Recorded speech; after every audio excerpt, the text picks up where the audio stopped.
The last time you picked up your phone without actually deciding to, that wasn't an accident. Someone was paid to make that happen. Their job title exists inside every major social platform. Different companies call it different things, but the job is the same everywhere. They study the psychological mechanisms that cause a person to keep looking at the screen past the points they meant to stop. And they engineer the product so those mechanisms are triggered as reliably as possible.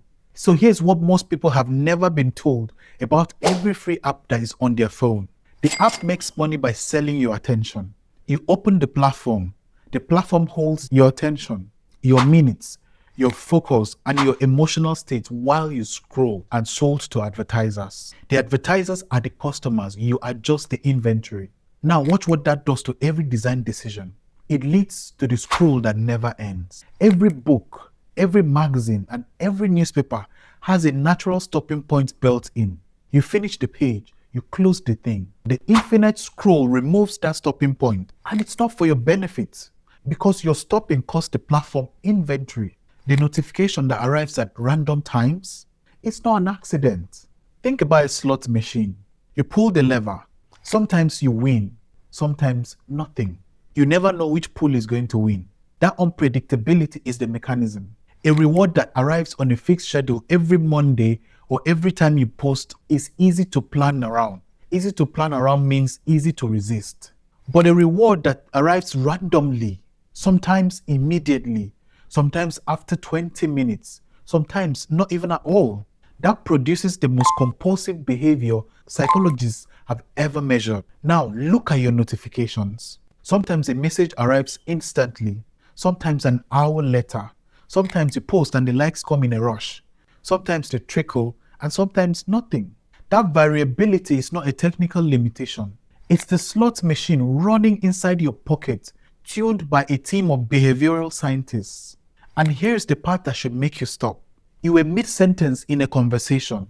You were trying to focus on something. Your hand just moved.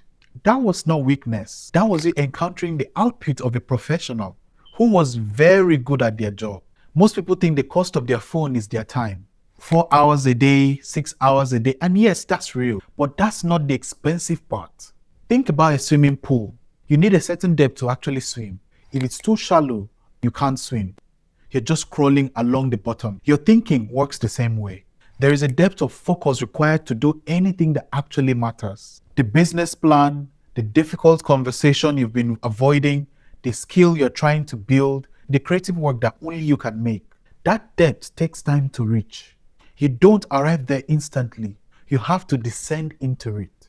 And every interruption brings you back straight onto the surface. Now, here's the research. After a single interruption, any interruption, even the one you chose or the one that happened to you, it takes an average of 23 minutes to return to the same depth of thinking you were before.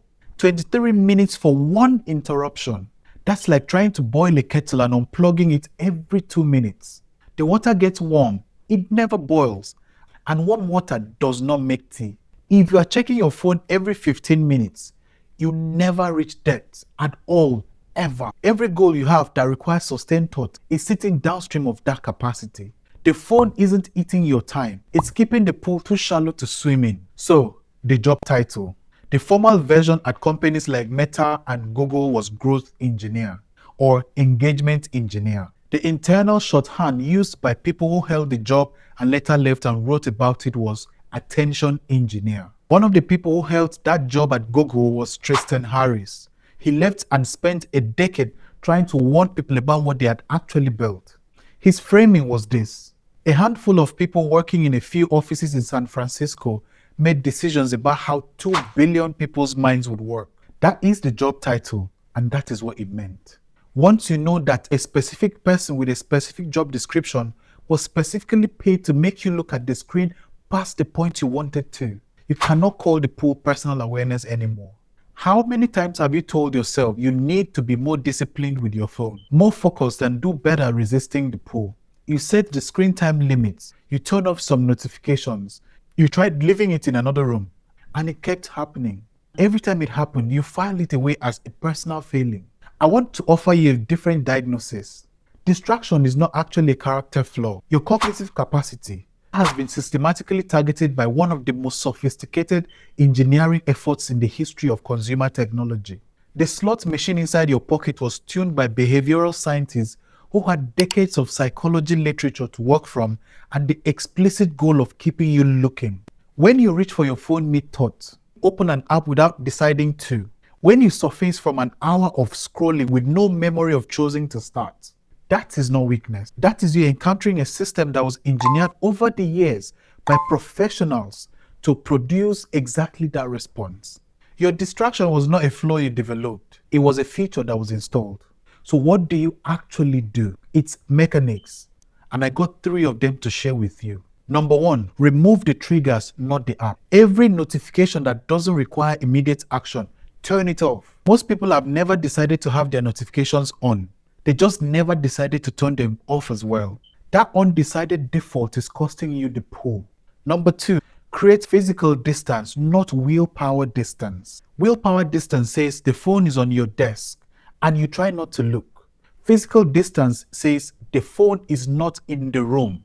There's a research that says the mere presence of a smartphone on the desk, whether face down, silent, and turned off, measurably reduces available cognitive capacity. Not because you're using it, because part of your brain is managing the decision not to use it. Remove the decision entirely. The phone goes in another room. Number 3, 1 block of deep work every day. Treat it like a meeting you cannot cancel. 1 hour, same time each day. No phone, no tabs, no notifications. Just you and the thing that requires actual depth. That 1 hour of real depth will produce more than 5 hours of interrupted effort. Not because you're working harder, but because you finally got deep enough to swim. There is a phone in your pocket right now that was designed by people whose job was to hold your attention for as long as they could. They were serious about that job. They were brilliant at it. And what you've been calling distraction is not a character flaw. It is the designed output of a professional who was paid very well to produce exactly that result. So you are not distracted. You were distracted by a professional for a profit without your consent. Those are not the same thing, and the difference matters. Because one of those is something that happened to you, and something that happened to you can be understood, designed, and gradually reversed. One question: what is the one thing in your life that most needs your sustained deep attention that you haven't been able to give it? Drop that below. I'll read everything.